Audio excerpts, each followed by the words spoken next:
Today's episode of the DCAU Review is brought to you by Anchor by Spotify, the easiest way to make a podcast.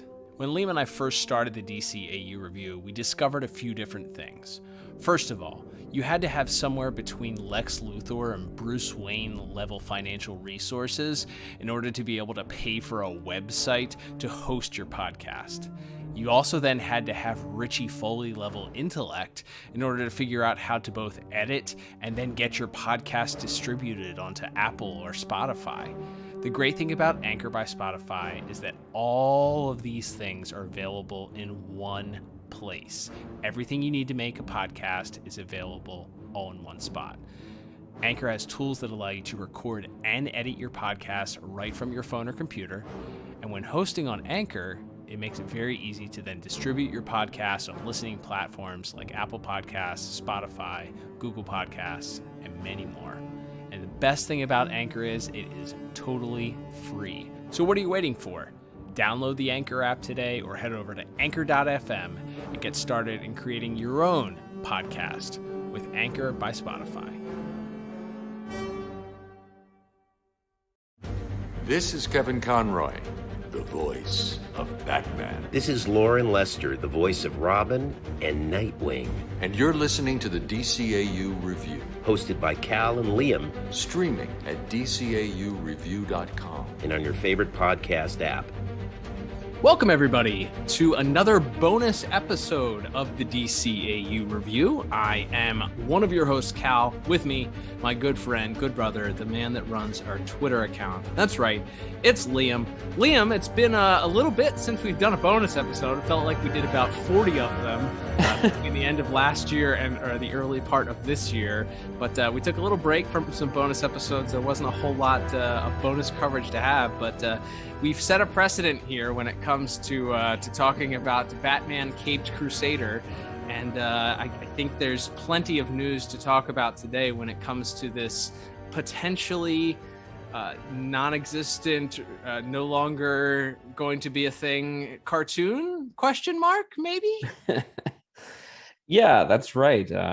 Like you said, it's been a while. I think we were doing at least 2, sometimes 3 bonus episodes a month in addition to all of our regular episodes for about 6 or 7 months last year into this year. So I think, yeah, we earned a little bit of a reprieve, but yes, we are back with the latest news, and it really kicked off with a bang on I believe it was Monday evening when it was reported by various outlets that Batman Caped Crusader and several other Warner Brothers animated projects, which were slated to go onto the HBOMax streaming service, were being, and the quote was, axed.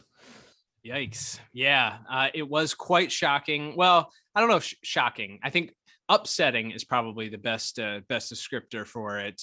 Shocking, maybe not so much if you have been following the news at all with the Warner Brothers Discovery merger, starting with maybe the biggest news over the last month or so was that the Batgirl live action film that had gotten some pretty big publicity right around Fandom last year. We saw a lot of the first looks, and there was lots of talk over the spring. I believe they were doing some filming. There were some leaked images from the set. We saw some appearances from Michael Keaton's Batman, and knew that he was going to supposedly be at least play a part in that film. So there was lots of buzz around this for a period of time, but then all of a sudden there was nothing, and then the Warner Brothers Discovery merger happened, and very, very shortly after that, things began to drop off of the plate, so to speak, as we learned that there were lots of budget cuts coming, as seems to be the case when these mergers happen, as people were being let go, projects were being axed, and then Batgirl was probably the highest profile one that got the axe, as we learned that a $90 million investment from from HBO Max and Warner Brothers at the time, or what had been rumored to be $90 million or so, was going to be axed, never to be seen by anyone, and much to the dismay of a lot of people that were excited to see what the first live action Batgirl film would bring. But that would not be the first nor the last thing, as you mentioned, that would get the axe. And as you mentioned earlier this week, we learned not only did some of the other films and projects get shelved, there was a lot of cartoons that were on HBO Max that were going to be removed, that kind of just overnight disappeared off of that. We learned that this is kind of above my pay grade, but it seems that there's some tax incentives for Warner Brothers Discovery to remove some of these projects and write them off as losses for potential tax credits. I don't know. It seems weird that losing money makes you money somehow, but I guess that's, again, I'm not smart enough to understand that strategy, Liam. Yeah, my understanding is there may also be some avoiding of residual payments. Imagine that involved with these projects that also factored into the decision. But yes, that's been going on for quite a bit with, as you said, Cal, stuff that was already produced, including the Aquaman cartoon trilogy of sort of short films they had done last year, and several other animated projects and other HBO Max originals all getting pulled. There's talk that they're going to be sort of merging the HBO Max streaming service with the Discovery reality show based streaming service, and they're only looking for things that they only want to spend money on quote unquote originals if they think they're gonna pull in, I guess, record number subscribers, and everything else that they think they can get rid of, they're cutting. And in the case of these upcoming projects, which were already in production, including DCAU alum Paul Dini was a writer on the sequel to the CGI animated Scooby-Doo movie that was supposed to be coming out around the holidays. That was canned along with Batgirl, as you already mentioned there. So they're just in this very unprecedented, at least as far as it unfolding in this way on a streaming service, with not only already produced things disappearing,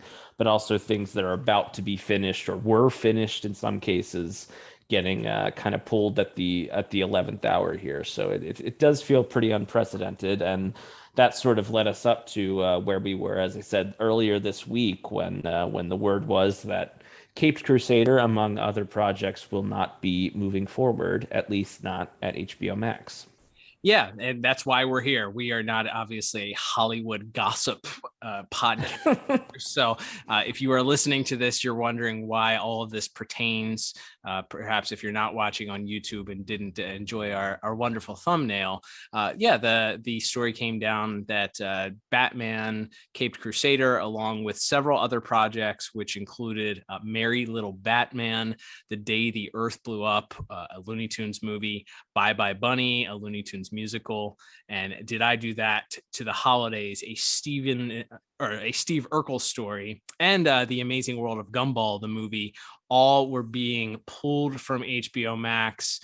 However, there was, according to the Hollywood Reporter, which was one of the places that broke the story, and their specifically their Heat Vision blog, Caped Crusader was being shopped to various different outlets with the potential of maybe selling it to or the rights to one of the other streaming services in hopes that it would get picked up. So that was the initial sort of bright light at the end in a very dark story, that perhaps one of these additional streaming services that are always looking for content would be interested in and perhaps see the value in a Batman Caped Crusader, amongst the other projects. Of course, lots of other people have put time and sweat and blood and tears into those other projects. I'm sure we are most interested in the Batman project specifically, being a DCAU podcast, but crossing fingers that one of the myriad of other streaming services would be interested with a likely built-in fan base. I guess that would be the main thing going for it, is having Matt Reeves, J.J. Abrams, Bruce Timm, James Tucker all tied to this project, and knowing what a massive merchandise mover Batman the Animated Series remains to this day, could work in the favor of Batman Caped Crusader. And then just yesterday or Thursday or Friday of this week, we learned through that same Heat Vision blog that it sounds like there could be some good news on the horizon for Caped Crusader. Yeah, so it looks like there was pretty much immediate interest once that news item came out, that they were looking to shop these projects around, that they weren't just shutting them down. That at least for Caped Crusader, that Apple TV Plus, what a terrible name for a streaming service. Everything is by the way, we need to get rid of the plus as the thing that doesn't streaming services. What are we doing? What is that about? It's terrible. It's awful. But yes, we have Apple in the mix. We have Netflix and Hulu. Of course, Hulu kind of being an arm of Disney, with them owning the Fox Entertainment side of things now. So it looks like there are no shortage of suitors for this show, which makes sense because and I think this is what is the most interesting thing to me. Again, as not someone who is an expert on Hollywood or the industry or revenue and how all this stuff works, is every other streaming service in the game except for HBOMax seems to be, we want to stack original programming and things that you have to come to our service to get. Right. It makes sense. It makes sense because it's almost double dipping, right? Because you produce the content and you're not licensing it to anybody else. You bring in new subscribers in theory, so you have a built-in audience. Let's say for Batman Caped Crusader, for instance. So you're going to attract those people that know Bruce Timm and James Tucker, that have the nostalgic love for Batman the Animated Series. Hey, that sounds like us. But you also have the names of J.J. Abrams and Matt Reeves tied to it. Also, Matt Reeves obviously with the smash hit that was the Batman earlier in the year. Has really become a juggernaut and much more than likely a household name in most cases. J.J. Abrams certainly is a divisive figure, as we learned when the announcement came out that he was tied into this project as well. But you do have a significant portion of supporters for J.J. Abrams and projects that he works on. So you bring in the two different sets of fandoms, almost three sets of fans there. You have a built-in base there for support to bring into the HBO Max. All right, I'm going to go subscribe and spend my $9.99 a month or $11.99 or whatever it is to watch this show. Oh, and guess what? I can also, if I stream these other, while I'm here, I'm also going to stream these other original projects. I have all these this access to all this other HBO content. Oh, I'm introduced to these originals, these other things that HBO can then go say, look, we now have a built-in audience for this side of things, these live action things, these dramas, whatever it is. And now we're going to sell advertising because they now have a commercial tier. So we can now sell commercials at X amount of dollars. Again, I'm not an economist. I'm not a Hollywood insider, but that's kind of what seems like the strategy is, right?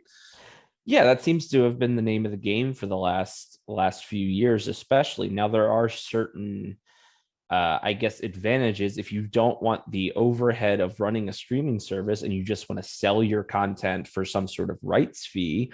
The most obvious example is obviously various sports networks are making deals with Amazon and things like that. Or you have, this goes towards my other podcast that I do, but WWE has a deal with the NBC streaming service Peacock, where WWE used to have all of their stuff on their own streaming service. Instead, they closed that down and then moved all of their content over to Peacock, and they get a rights fee for that. So I guess my thought is this the beginning of Warner Brothers going, maybe kicking the tires on, and this is wild speculation, but is Warner Brothers maybe kicking the tires on, what if we got out of the streaming business as far as having our own in-house streaming service and just started licensing our stuff out to the highest bidder? And are these new projects going to be a canary in the coal mine for that strategy, I wonder? Yeah, I think there's certainly, again, I don't know the numbers, and it's so hard to know because I don't know how many of the internal figures and what it costs to maintain a streaming service. That, again, that's all above my pay grade. I know that keeping up and making things user friendly, and that's HBOMax is not the most user friendly. I think there was a meme that came out a few months after HBO Max launched, and it was like, HBO Max feels like they're mad at you for wanting to use the streaming service or something like that. Like they begrudge you for trying to use their streaming service. So it's not very user friendly. So you have to, I'm sure, the maintenance and upkeep and all of that, and you're paying for the servers to stream. I don't know what that costs. If you look, though, if you have all these people that are coming in and looking at your numbers and saying, where can we slash things? What areas can we save money in? And they see this albatross of a streaming service and say, hey, we might not make as much money in the long run if we just start licensing this product to another streaming service. But if you follow the news at all, you know that some of those other streaming services, Netflix very publicly has had issues recently with losing subscribers and trying their own original content not being well received or well appreciated. So if you have another streaming service that's panicking or that's hemorrhaging viewers, that needs to figure out how to attract new people, they might be willing to pony up some more money, and enough money to entice you to just say, hey, let's focus on creating good content that we can then get other people to pay for, as opposed to having this bottom line that sort of drags everything down and betting on our own ability to sort of create a user-friendly experience that attracts people. I think there's certainly a strategy to that, and it makes sense. And I think when we saw everybody getting into the streaming game, this was certainly one of the potential issues that we saw with just things being watered down and not having the same user experience, and just not having good enough content to justify a $10 a month price point. So yeah, I'm sure there's a lot of factors that go into that. But I think the most exciting thing about this is coming out of that story that there's interest from these other streaming services, is that it's not just dead in the water. It's not just this is the end of this project. There is hope for this. And if it's already coming out that there's multiple services, it's not just like, they're going to sell it to Cartoon Network, which is like sort of selling it to yourself. You have these other outside entities that are interested. That bodes very, very well for this potentially at least getting at least one season, and then if it attracts enough viewers going forward, having additional seasons made afterwards. So that's the most important thing, I think, to us is, okay, so it's axed, it's not going to HBO Max. Is there enough interest? And then having almost an immediate response saying that there are multiple interests is a great sign. Yeah, I think that is the thing. And there is precedent, not just for shows that are produced by one company that seemingly already has outlets where they would air it, but instead it gets sold to another network or another company. Massive hits on TV are sometimes produced by quote unquote rival networks. You think of The Big Bang Theory was a Warner Brothers show, and that aired on CBS for a million years. And then you think about Batman the Animated Series, right? That was produced and aired on Fox, even though there was a WB network. Obviously, eventually it came over to the WB in reruns, but it was aired on Fox. And even in more modern times, things like Gotham and the Constantine show were produced in-house at Warner Brothers and then shopped around to other television networks. So I guess this is not completely unprecedented in the television industry when you think about it. It just feels so unprecedented for this brave new world of streaming, where everything has been about hoarding as much content and as much intellectual property as you can, and trying to get people to kind of look your way when they're deciding if and how many streaming services they plan on signing up for. But yeah, to the more pressing matter at hand, as far as Batman Cape Crusader, yeah, it's good, because when you see that headline, your heart immediately sank. I think everybody's did who's listening to this, certainly when they first saw that. So figuring out that it's not dead in the water, and that, hey, hopefully a lot more of these, all these other animated projects will hopefully also get shopped around, and hopefully there's still going to be a way for these these DC animated movies and TV shows and non-DC projects to still have a way to have these passionate creative people working on them, and to see their work come to fruition, because nobody wants to pour their heart and soul into a show or a movie for 6 months or a year just to have it get written off on the ledgers of Warner Brothers taxes and never seen again or never heard about again. So yeah, I think there's a reason to be optimistic, even though it's maybe still a little disconcerting, because there's always that fear of like, well, what if the deal doesn't get done? Right. Then we might be back to square one. But as of now, we know, and this was noted in several places, including that Hollywood Reporter article and TV Line, all 6 of these projects we mentioned that got axed at HBO this week are all still continuing production as normal, as far as voice acting and finishing up the animation, recording music for them. So they are still they're produced. It seems as though the production of all of these projects is going along business as usual. So I don't think, it's not as if we pressed pause and the creators have to wait for the show to get picked up before they continue. It seems that Warner Brothers is continuing on as if these shows will be airing next year or the year beyond, whenever they were planned to come out. It's just not exactly clear where they're going to land. So yeah, as far as the Warner Brothers animation side of things, they are seemingly continuing production as if the show will be airing on time. So we haven't heard anything about delays or anything, or any further issues in that department. And it's just we're just not really aware of where the show will be airing once it is finished and ready to go. Yeah, that's right. And actually, you just mentioned a second ago, as far as production continuing, one of the interesting side effects of this story coming out, breaking on Twitter this week, was we learned at least one of the casting, one of the exciting castings that was done for this show, that learned via Twitter that this had been axed from HBOMax, unfortunately. But we did learn this week via his own comment on his Twitter page that the great Dietrich Bader is actually attached to this project and will be doing some sort of voice acting role, an unspecified role. So as long as things are continuing here, it sounds like that he will be making some sort of return.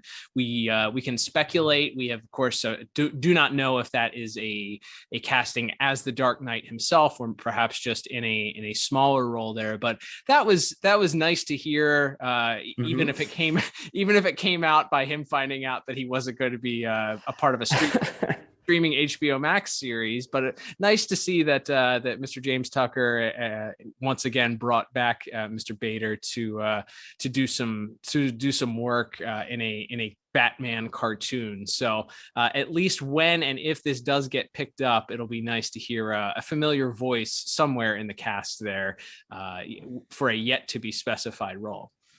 That's right. Yeah, as far as I'm aware, this is the first person I've seen say that they and the way he spoke about it, he had already recorded his part for it, which I guess, yeah, if the show's supposed to be airing early next year, then I guess that would make sense that they would already have been through the recording process, at least the initial ones. So yeah, that's fascinating. That's, as far as we know, the first name attached as far as voice actors go. So you add that to to a list of really strong producers and creators, as you talked about already, Cal, with James Tucker and Bruce Timm and Matt Reeves, J.J. Abrams, of course, Ed Brubaker brought on as the head writer earlier this year as well. So there's a lot of incredible talent behind the scenes, and that obviously is going to extend to the voice actors as well. Absolutely. Last question here, Liam, before we wrap things up. For you, with them shopping this series to other potential networks or streaming services, and again, I'm not a Hollywood insider, I'm not quite sure how this works, but does it concern you at all that maybe one of those other one of those other networks might want to have a say in the content. I think one of the most exciting things that sold a lot of the classic Batman the Animated Series fans and DCAU fans on this new project not being a DCAU continuation was in that Fandom interview where Bruce Timm said that this was guaranteed to be more Batman the Animated Series than Batman the Animated Series. Which read into that or certainly, interpret that as you may, but it seemed to be a promise of almost gloves off where, they are not going to have the same constraints that they did when they were a Fox Kids production during Batman the Animated Series. A lot of those things that we have famously talked about that they weren't allowed to show or allude to or reference. Do you have any fears that maybe having another network step in and have them, looking to this as a potential marketing tool to bring people in, that they'll want to sort of tone some of that down and put a few more restraints on the creators, or do you think that this is just going to be a one and all package that, hey, if they buy it, they know what they're getting, and they're not really going to have as much say as maybe a censor would in the early 90s in a cartoon? Yeah, I certainly think that's got to be at least a possibility. As far as I think there was a time certainly when especially Netflix would or some of these other streaming services was kind of give folks a blank check and hire a big name creator and let them make whatever they wanted and do things the exact way they wanted to do it with mixed results. And I don't know if that's, I think as we've talked about with the financial situation of Netflix changing over the last couple of years, that might not always be the case. So yeah, I mean, I think there's certainly a chance that if one of these services wants it specifically because they want it to appeal more to children, or they want to put some money into a toy line, or get involved financially with the merchandising of it. Sure, there's always the chance that they could ask if, hey, can we retake this scene and make there less blood or take out some of the language or things like that. I think that's always a possibility. I will say this show, when it was originally announced, was scheduled to be a co-production of HBO Max and Cartoon Network. So I don't know. So I would assume it wasn't necessarily meant to be a TVMA produced show already. So certainly it sounded like as far as the content of the stories of what they were going for with the very gritty film noir, keeping the supporting cast a little bit smaller, and kind of taking down some of the technological advancements and making it sort of more of a bare bones version of the character. I mean, maybe there could be, again, once toy companies and potentially another network or another streaming service starts to get involved, I think there's always the possibility that there's going to be extra cooks in the kitchen and not everyone's going to agree on a recipe. So I certainly don't think it's impossible, but as far as having to have it edited for content or anything like that, like I said, I think this was already kind of being created as an all ages show. Maybe 10 and up or something like that. I don't think they ever gave like a specific age range, but clearly this was targeted at folks like us who watched the original series when we were kids, and also probably looking to aim it at a new generation of kids who would be watching it now on whatever streaming service it ends up on. So yeah, I certainly don't think it's impossible, but I don't have like a great fear of that, I guess, if that makes sense. Yeah, I guess that's just one we'll have to file under we'll see. Absolutely. So yeah, very, very, very interesting times here. But yeah, glad we were able to get some good news, or at least some a little bit of good news, or seemingly good news here. We will keep you updated as we learn more here. So if there's additional information that happens in the next couple weeks, we might drop a bonus episode if it deems worthy enough for us to talk about for a few minutes. But thank you everybody for tuning in today. Don't forget, if you'd like to support the podcast, you can do so a myriad of ways. A couple of the free ways to do so is to subscribe to us on your favorite podcast app and leave a review if it lets you do that. We know you can do that on Apple Podcasts as well as Spotify, so you can do that. You can engage with the podcast as well via social media at DCAU Review on Twitter and Instagram. You can also head over to youtube.com/thepodtower, where you may be listening to this very episode. If you are, like the video and then subscribe to the channel. It helps us out. It also helps our friends out at the Watchtower Database and Tim Talk as well. So I'm sure they'll have some thoughts on this as well in the upcoming weeks. So make sure you subscribe to the channel there. If you want to support us monetarily, there is a link at the bottom of our podcast via Anchor. You can support us there. You can also head over to DCAUreview.com and pick up a piece of merchandise under the shop tab. Liam, it has been another fascinating conversation here. We've gone from talking about posters to little featurettes and interviews with the creators, and now just Hollywood rumors. But look forward to hopefully talking about some more pleasant news in the future when it comes to Batman Caped Crusader. Absolutely. It's been fun on this journey. And like I said, the week started with with it feeling like it was a pretty dire situation. And obviously we ended the week with an update that makes the outlook look a lot brighter. So we will hopefully be back not in the not too distant future to chat more about this on our next bonus episode. The next time some hopefully exclusively good news about this series breaks, but either way, I'm sure we'll have more to talk about in the coming weeks and months. From your lips to Highfather's ears. Don't forget also, this week we will be kicking off another month of Batman the Animated Series reviews. We are celebrating the 30th anniversary of that series, debuting on the Fox Kids network. Man, we are so old. Back in 1992, September of 92 was when that series first debuted, and we'll be doing some more Batman the Animated Series reviews this month with a bunch of familiar titles, so you're not going to want to miss that. So check that out. This coming up starting this week on your podcast feed and at youtube.com/thepodtower. But until then, I'm Cal. And I'm Liam. We'll talk to you on the next episode of the DCAU Review. Bye-bye.